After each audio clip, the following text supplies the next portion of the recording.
Hello, and welcome back to a fishy plant man fish video. Kinda, a little bit of both.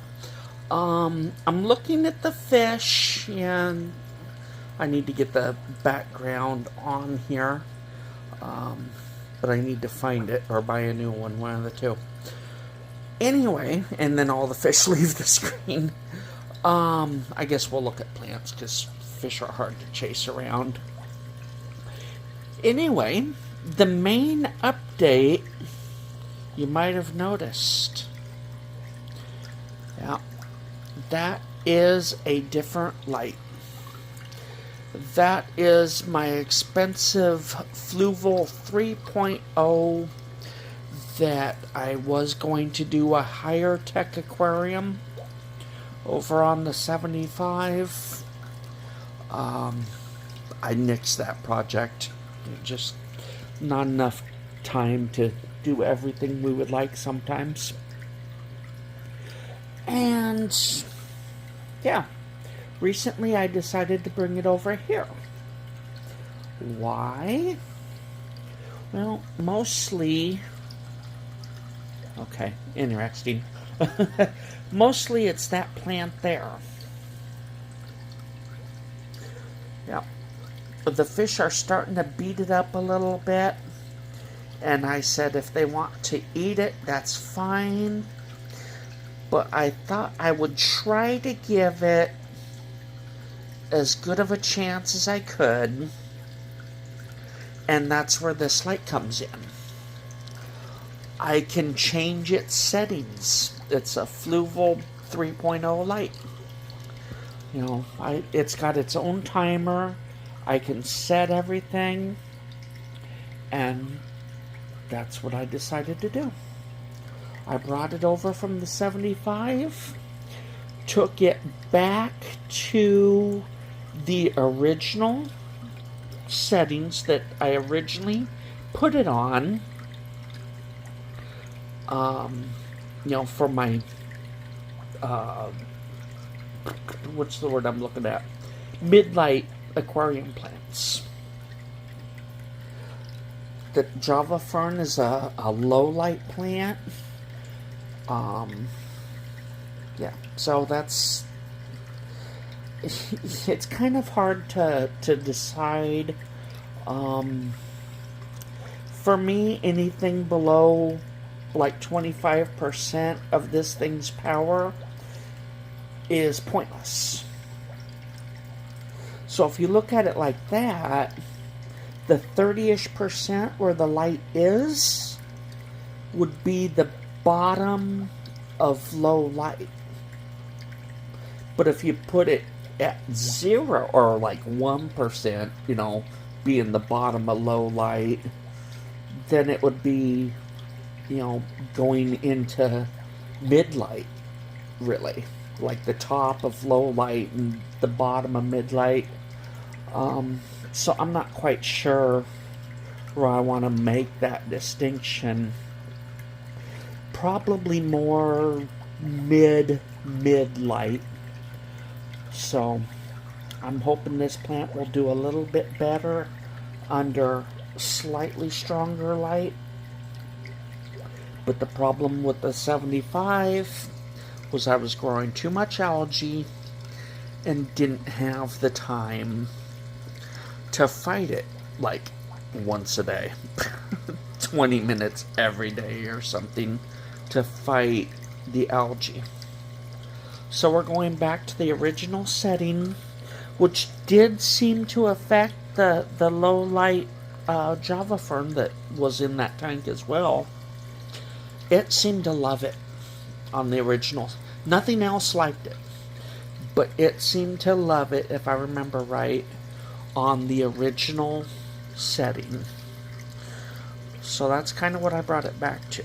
Although when I looked at my notes and I set everything according to my notes, the graph was all over the place. So rather than fixing my notes, I left my notes alone, thinking that, you know, it's been a while. I probably just did something wrong. And looking at the chart that I was just looking at, um, the overview page on the phone, I think I found what was off. And it still seems to be off by about 1%, but I don't care. So yeah, I just fixed the light because, yeah, made the graph look right based on the front end of the graph, really.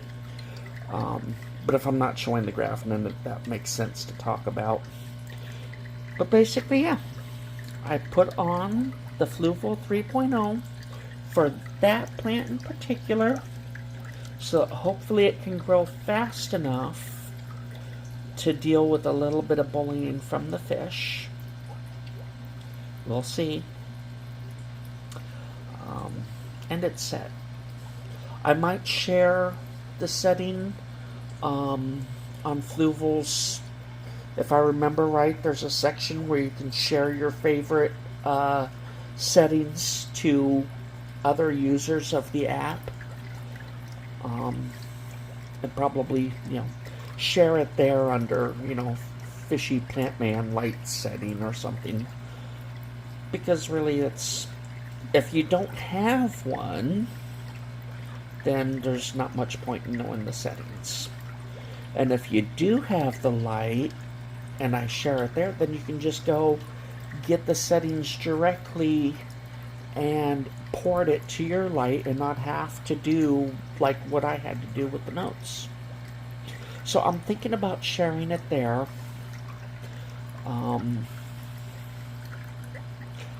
I guess I can, figure out the settings and stuff so that people with, slightly different programmable lights can utilize it. I don't suspect it's going to be that popular, so yeah. We'll see how things go.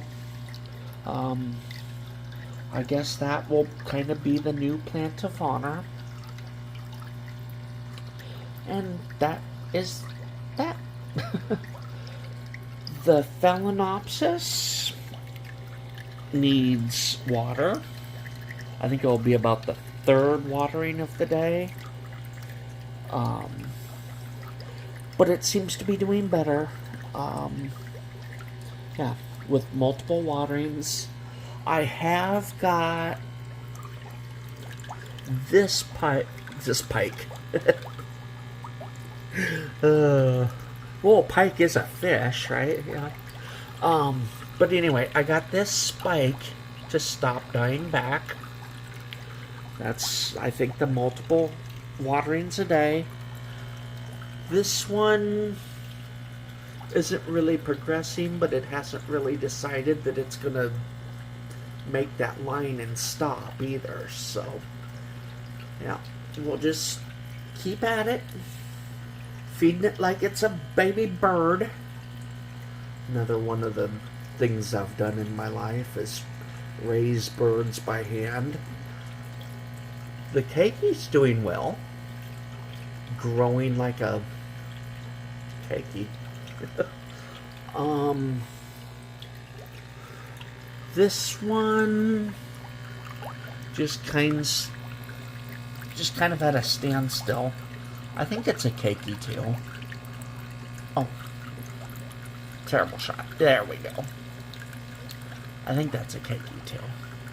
It's not as big as it looks in the film.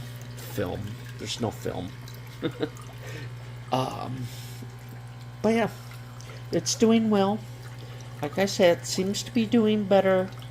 Just sitting there on the gravel, getting watered multiple times a day. There's the newest leaf on the Monstera. Certainly doesn't look like much. There is more light in the room now, just as a consequence of other things. It's visibly more light, so we'll see how the next leaf comes out. Like I said, I'm going to wait for the 6th one. We're on the 3rd, And the sixth one, I'll start thinking about what I can do if it doesn't start doing what Monsteras do. It has started, I don't know, yeah, has started another set. That's all wet there. Okay. Another set of roots from the next node up. It got, too close to the water line and started a set of water roots out of that node too. Fine. So be it. There's another aerial root up here. So it's got water roots and aerial roots. Should I give it away? Did I already give it away? There's going to be a third type of root that this plant's going to have at some point. Well, if I didn't give it away, I did now. I think that's the plan. At some point, there will be a third type of roots.